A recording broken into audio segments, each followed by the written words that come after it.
How do they know where the flat side is? Well, you look at the whip because it's like this. So if you're holding it like this, you're riding like this, it's the nudge. But you have to look at it. It's one of my rules. It's not everybody's rule. But anybody that rides for me has to look at that whip like that.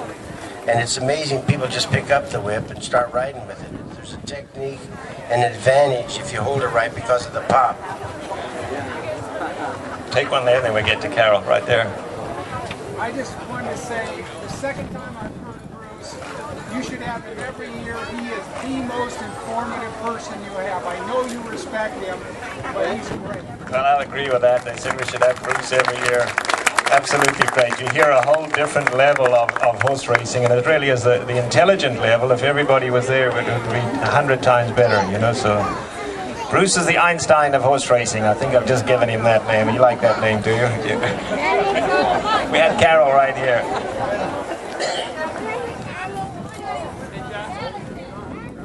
Joel, why do you show the horse the whip like that, you know, when you put it in front of his face? You know, like, when you're hitting the horse, like, when you're moving the whip like that, the horse, you make it like a little scared and running more fast, you know? So he gets scared and he runs yeah, faster. he's scared, he's paying attention, you know, he's running a little more fast. He runs quicker. Yeah. So we got one right here.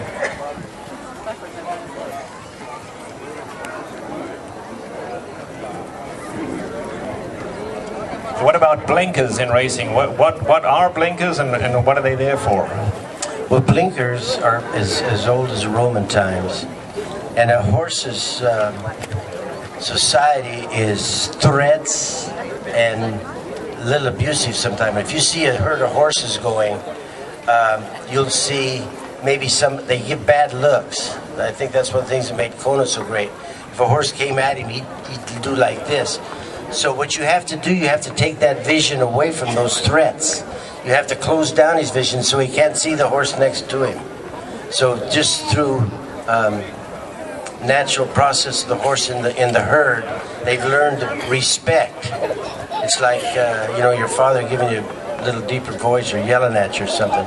But a horse gives all these head threats and all these, maybe like this, you know, it's all, that's their language is threats. So that's why the blinkers are put on to narrow their vision down so they don't see those threats. It depends on what kind of blinkers it is, if you can see the whip. You can see the whip at the French, you can full cup. The full cup's a little harder. But what you're not worrying about the whip at that time, you're worrying about making him run straight in the pack by not being intimidated. Just so you know, if you watch blinkers, if you're not aware of it, if you go look in the paddock today or next time you're here, there are various different types of blinkers. Yeah, you see there's a blinker right there, but some of them are just very light. They're almost not even blinkers, and then they go the whole way around to where the horse can only see directly in front of him. They shut off their whole vision out here. If you look in the paddock, you'll see different types of blinkers on different horses. Are we missing anybody over here? Got a question? How about over here? Right here. Joel, where are you from? How long have you been riding? How many winners have you had? Oh, I come from Dominican Republic, and I win it like 1,000 in chase race, like 1,500, and I only ride in my country before. And how old are you, and how long have you been in the United States? I'm 23-year-old, and I have only 2 years here. Only 2 years. 2 years in the States, and 1 year in California? I have 1 year here in Del Mar and Hollywood, Santa Anita. And before that? In North San Francisco. Okay. And we had one right there.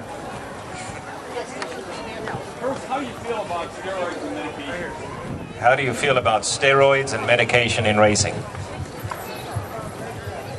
I feel sorry for the guys who are using them. I've never used them. I don't think you need them. You never have. I never have needed them.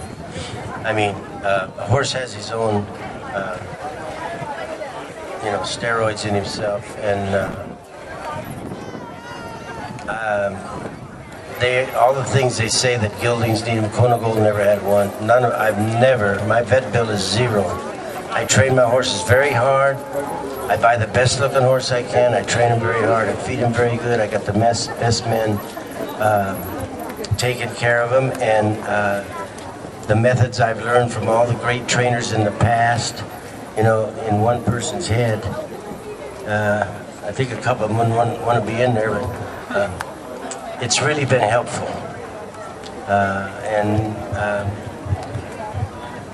Steroids is not, I think it's long overdue, because they say a stallion's testicles shrink because and I think it's hurt breeding, and it's just one of modern medicines that man has invented.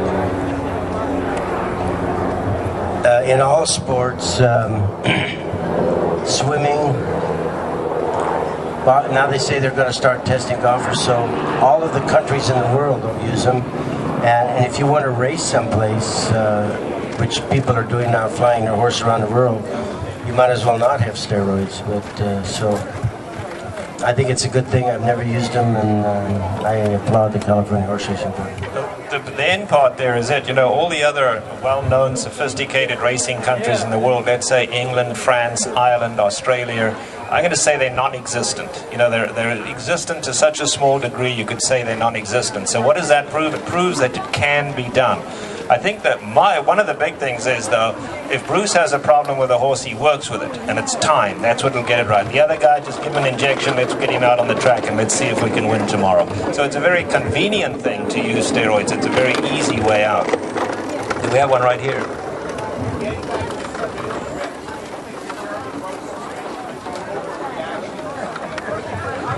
You know, I never saw it. I have a farm in Minnesota. We don't have a TV out there, so I never did see that. I read about it. It was a jockey called Jeremy Rose somewhere back east, and a horse was lugging out with him, and he picked his whip up and he hit it over the head. And they suspended him for 6 months, and they said he's got to take anger treatment. Bruce, I don't know if you know. You probably know more than I do about it. You know, my wife's the only one who reads. I sleep.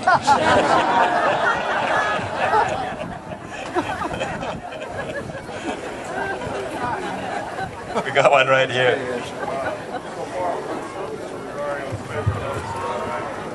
What's your favorite horse? So far, I like a lot of horses for riding.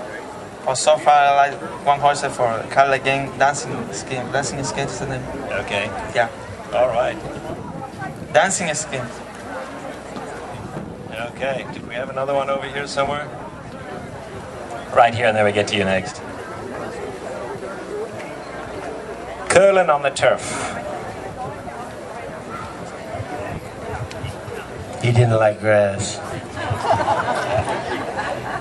And right there.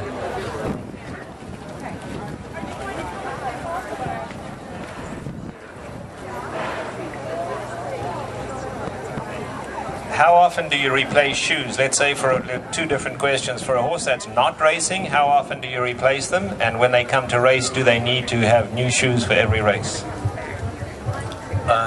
Well, there's a series of shoes. When they're in my backyard and I'm teaching them, I have a real sandy place, so I don't use shoes in my backyard. But you have to round the outer wall and keep them flat.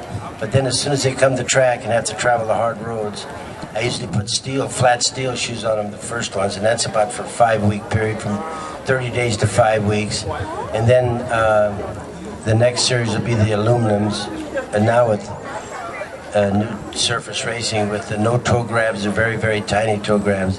But every 5 weeks a horse needs shoeing.